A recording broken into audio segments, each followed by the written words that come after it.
Hey there, virtual food truck operators. Thanks for clicking and welcome to some cooking lessons and a guide on the game of Fruitbus.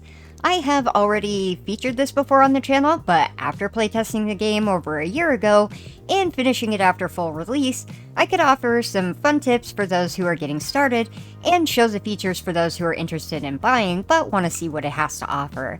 I always wanted a food truck cooking simulator type game, and this one finally met my hopes for one. You start out by recovering the old fruit bus and then hopping a ferry to Bananamas, an island filled with tourists who want fruit salads and smoothies made from local ingredients. It's all bright, cheerful colors and animals that sound like Morse code chatter. You serve up salads and smoothies, funding your way to the next island of the bay, where you cater a wedding for some LARPers and other locals before moving on to the Frosty Pines and its skating rink of a road. The whole time, you're learning about the life of your grandma through the critters that you meet. But let's get started on some tips and basics of Fruitbus features.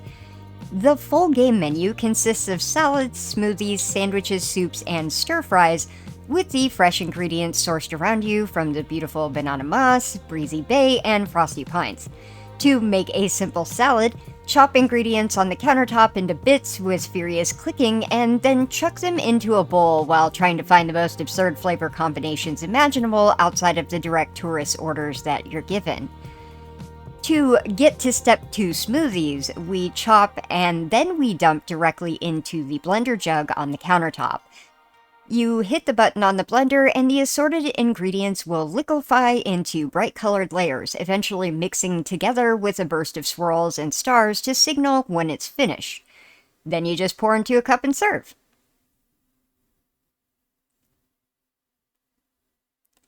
The third menu item requires bread, which has its own cooking process. You use the blender jug to get water from nearby pumps and then add it to the dough making machine along with a bag of flour that was made from wheat processed at the Breezy Bay mill.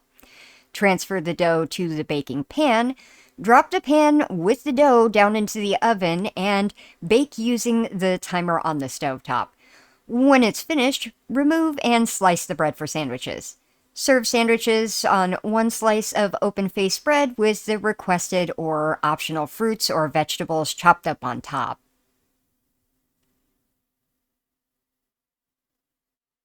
Around this time, you'll be introduced to the roasting method to add flavor to your menu. You'll know when it's a roasted item that's being requested by the little smoke cloud symbol that's in a customer's request. To do this, we need to place fruit or vegetables directly onto the base of the baking pan of the oven, and then turn on the oven to run the cycle timer. When finished, it should be slightly crisp, and then they can be chopped up for serving onto the assorted menu items.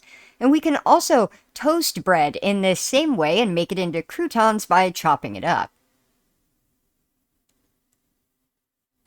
Colder climates mean innovating soup and stir-fry creations. Soup will require water to be added to a soup pot on the stovetop, as well as the assorted ingredients needed that are pre-chopped at the countertop before they can be added. After you turn on the burner, flames ignite and the boil starts. Grab a soup ladle and start stirring the pot, especially if it starts to produce large bubbles, somewhat similar to the blenders. The color of each ingredient starts to pop up one by one until they all intermix together with a burst of stars and swirls. This means that it's done, and we want to turn the burner off immediately or remove it ASAP, as soups can bubble over boiling and eventually evaporate themselves if they're left on the heat for too long. Stir-fry is both a dish and an additional request for how to prep fruits and vegetables in other dishes. Similar to how roasting is requested, only it has a big flame icon behind it that's just tinted red. To stir-fry, we chop the ingredients and add to the pan over heat. Items start jumping around in the pan, so grab the spatula and toss it as the flames come up. For single items, several tosses and the fruits will already start to get pan markings from being seared. Those are finished and can be plated. But when combining multiple items, wait for the stars and swirls to appear before removing it from the heat and putting it into a bowl for service. Something important to know about customer requests like the roasting, frying, or burning of foods, the order in which they're requested is important. So when you plate a menu item like a sandwich, match the exact layers or the customer will reject it. This also applies to the order in which you added items to make a smoothie, soup, or stir fry. Scoring from customers and the fee that they pay is based on the base menu item that's ordered combined with the assigned value of each fruit and vegetable used in the combination. Some customers will match their favorite items, adding value to the overall score. If you can't meet a tourist request, you can ask for a fallback request that allows for any combination, although quest NPCs will be specific. To make bread for sandwiches, we'll need flour, which becomes accessible on the second island of Breezy Bay. Visiting the windmill starts you on a quest to find the main cog for the machine that's hidden somewhere underground. Running around digging everything up will eventually reveal the cog, which you can insert into the mill to get it running again. Use the sickle from the quest reward to go around cutting down nearby wheat and put it into the mill's loading tray. And out the other side, we get these little bags of wheat that can be dumped into the bowl of the dough maker for getting some bread started. Each island biome has some unique fruits with only a couple of items that overlap zones, such as the humble apple that you can find across all three. Once you've paid the initial 500G toll from the ferry to Bananamas to Breezy Bay, all of the crossings are free. Once you've completed the quest to restore the ferry for Frosty Pines, you'll also be able to ride for free. I have some little maps here that I found on another helpful guide from Steam that I'll link below so that you can get an idea of where to find specific items that you may need from each zone. First, in Bananamas, with apples and bananas everywhere, lemons heavily concentrated at Spraytop and the Shrine. Mangoes are pretty much everywhere too. Pineapples can be found primarily at the Shrine. Carrots at Spraytop and the Shrine as well. The garlic can be found on the hill behind Sorella Village and the volcano, while the chili peppers spout directly from the volcano timer, leaving several for you to pick up after the eruption. In Breezy Bay, you can find oranges, lettuce, and tomatoes scattered throughout the island. You can find cucumbers near the Frosty Pines Ferry and the ruins. The ruins also have mushrooms and are the only source for potatoes. The bogs will be the only place that you can find onions, but also look for mushrooms out there along with other assorted items. And at the villa, we can find pears and garlic. On Frosty Pines, we find blueberries littered everywhere and ample pine nut trees, but we specifically have to find that shrine located to get the truffles buried inside. The hot springs include some bonus carrots and ginger, which can also be found in Lisvik, at the cabin, and in the cave with the shrine. Every island will have two kinds of fox vendors, the supply shops and gas stations. Supply shops will stock tools, bowls, cups, plates, and cooking appliances that you'll need along the way, while gas stations will have modifications for your Fruitbus. Bananamas has two shops in total. The one in Noto has basic knives, hammers, and that shovel that you'll need for carrots and garlic, while the Sorello store stocks the fruit gun that makes reaching fruit from treetops easy, as well as the blender base and the jug to add smoothies to your menu items. And while some stock changes at the gas stations, the Noto station stocks mostly Noto-themed decor. The gas station between Spray Peaks and Sorello will have an assortment of options to customize the truck, but the station at the base of the volcano always has a stock of the volcano theme. The first town in Breezy Bay off the ferry is Chillwind. Located here is the shop that you can purchase the stove unit and pan for baking bread, and eventually making items on the stovetop. But we must drive to Romano for the dough-making machine before we can really make sandwiches. Both shops and gas stations across Breezy Bay offer an assortment of paint colors that rotate over time.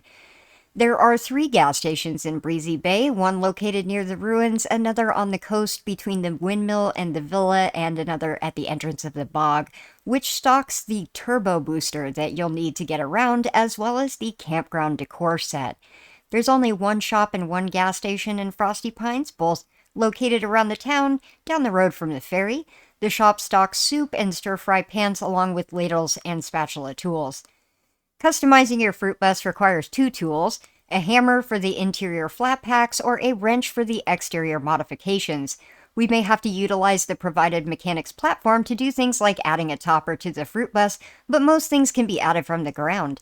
Accessories stick right to the side and replace parts like lights or fenders. They'll give you back a flat pack of the old part when removed.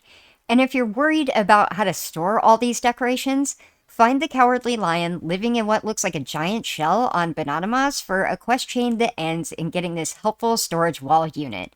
In one place, you can empty all your decorations, plates, bowls, cups, and paints to keep the bus tidy. To keep all of our cooking ingredients organized, many themed decor sets come along with matching crates and shelves, as well as these handy storage baskets. Painting is pretty easy. Select a color in hand and click over the parts that you want to paint in that shade. Much of the trim allows you to be choosy with contrasting details. The interior walls, floor, and ceiling can be painted too, as well as many of the purchased accessories like the hood flag and the flower planter box. Our grandma has hidden these time capsules all over the place, hiding people's belongings in them no less, but to find them we need to access memories through food. NPCs are in your RSVP list might give you requests for one of grandma's dishes. When you finish the exact dish, it will emit a multicolored glow around it and add an extra prompt for an action key to taste the item. Each dish has a short cutscene with one of Grandma's memories, giving you visual clues as to where this capsule is hidden. This also unlocks the ability to dig it up from the ground, which can now be seen with a visual dirt mound that wasn't there before. To replay the memories, find the NPC in your quest log and the order request the memory came from. The button will replay you the cutscene. The map of Frosty Pines isn't just covered in snow, it's covered in ice blocks that you'll need to break to access important quests and gathering areas. To get the pickaxe, we need to follow along the adventure's questline that starts in Lipzig and ends you at the lake to serve soup for frozen tourists before heading up to meet the adventurer at the hot springs. Once there, they'll give you a quest to remove the ice blocks from the spring's geysers with his pickaxe, which will be stuck into the side of one of the ice blocks above a geyser. You'll now be able to carry this like you would any other tool and remove ice from the block pathways. And I kept this guide pretty short because really the game's fairly intuitive to figure out. It's simple but fun, and my recent playthrough has taken about 18 hours to complete. Not that that length is much of a problem, because this is a game that I would totally play again at some point. The mechanics are easy, and there's no timer pressuring any of the tasks that you have to do to be any faster than you want to. The sheep will wait lined up patiently for orders as you're prepared to do them. You barely even have to follow any directions when cooking, and you can often make your own creations no matter how odd, and the customers will gobble it right up. You can run out of inventory, but you just have to go pick up more, and there are no bills to worry about. Just pocket your profits and spend. There's no surprises other than what the little adventures you might be sent on for a quest. Maybe a few complex orders might be a surprise, though. I don't even know what the next game or guide it is that I'll be doing right now. I'm rotating like 8 games, and I have some social science videos coming up. But if you're interested in cute, cozy games with farming and crafting or building, maybe check out some of the other stuff on the channel and find more games that you might enjoy. Thank you for making it this far in the video. Take care, and I hope you have a wonderful rest of your day. Bye-bye!